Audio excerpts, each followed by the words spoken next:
Here I am sitting outside of Sharky's, and if you can hear all the cars roaring by, this is a video about sensory overload, but for the hearing.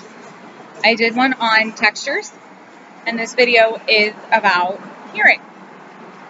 I'm probably going to have to speak up a little bit because I don't think that you can hear me, but when I finish this recording, I'll look and I'll find out.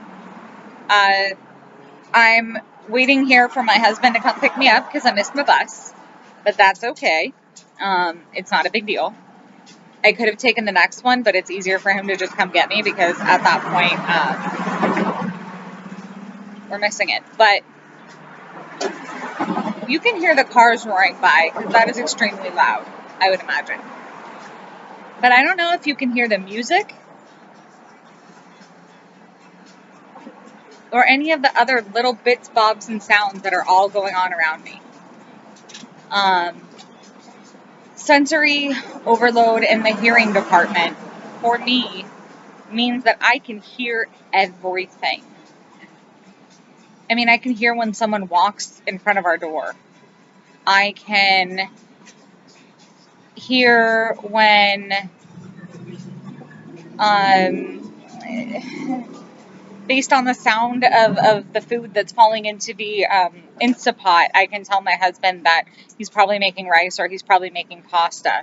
My husband's most favorite phrase to do is say, "Damn your Vulcan hearing," because my hearing is pretty quite sensitive, and so are the Vulcans from Star Trek. But honestly, for me, it's being able to hear everything and sometimes not being able to make sense of it. Like,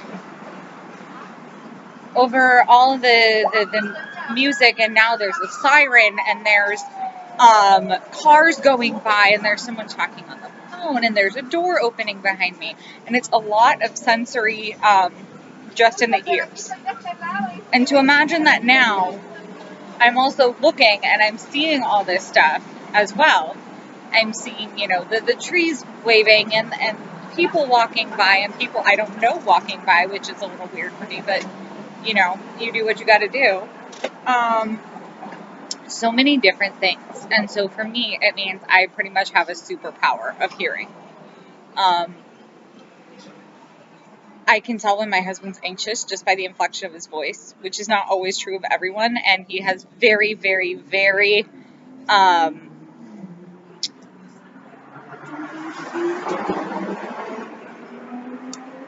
subtle inflections to his voice. I can hear a car horn from, I don't know, down the street. I can hear pretty much anything you can think of. My hearing is pretty sensitive, and I hear a lot more stuff than normal people think, or that typical people can hear. And it's a pain, because sometimes that's a lot of auditory information to be processing at once. And it can be very difficult, especially if I've had a really long day, or if I've had a really tough day, because if I'm overloaded already based on the fact that I can't handle whatever's going on that day, whether it be too much work, it was too hard, I'm too tired, whatever it is, it's harder for my brain to process all that sensory information.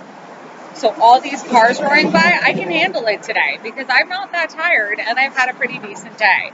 But if you had asked me on the first day of school, when we came back to in-person instruction, it was a massive overload.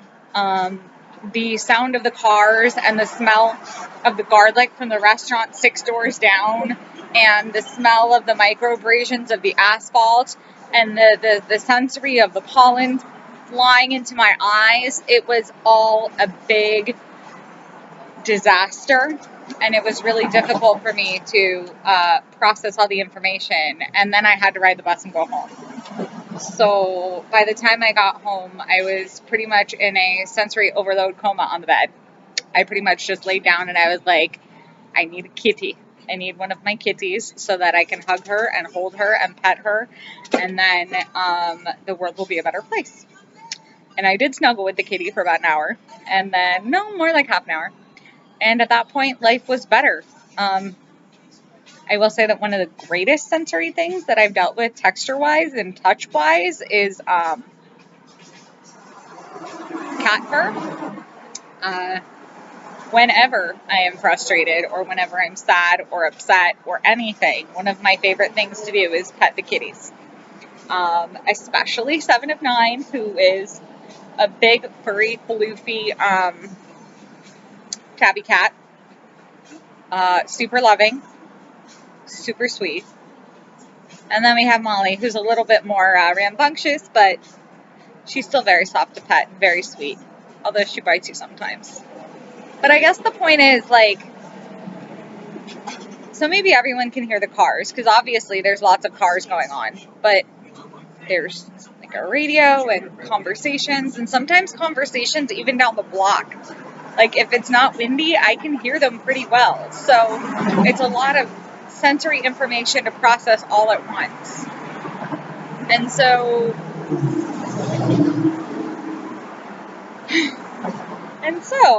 in order to process the music and the cars and make sure that there's not cars that are kind of come up on the curb and, tune out someone else's conversation, because that's not necessary for me to listen to, and listen for my order number, and also do 100 other things, and listen for the bike bells ringing to make sure that I'm not in their way. All of these things are sensory overload, and sometimes when I am not in a good place to process sensory information, I do have sensory overload and potentially a meltdown, and I will just sit there on the sofa with my husband, and I'll be hungry, but I can't really say anything, so he knows to make me chicks and nugs, which is actually just chicken nuggets and french fries, but I don't know why we call them chicks and nugs. And he knows that, like, when I've had too much and I'm having kind of a thing, and I can tell him that I'm hungry, but I can't decide what I want to eat, and it's too difficult, and sometimes even words are just too difficult when you're, like, having an overload of everything, so he just makes me chicken nuggets and french fries and says, here, honey, here's your dinner, and I'll eat it, because I'm grateful for food when I can't even process, like, my speech patterns, or anybody's speech patterns, or auditory information at all, because my brain feels like it's going to explode. And that was a motorcycle, which really bothered me. Well, you can see it's a very auditory, sensory thing out here today. As the world opens back up from the pandemic, people are going out more and more, and so there are more people on the street. Far more than they were 2 months ago, 3 months ago, and they're all here just on the street, and it's really loud.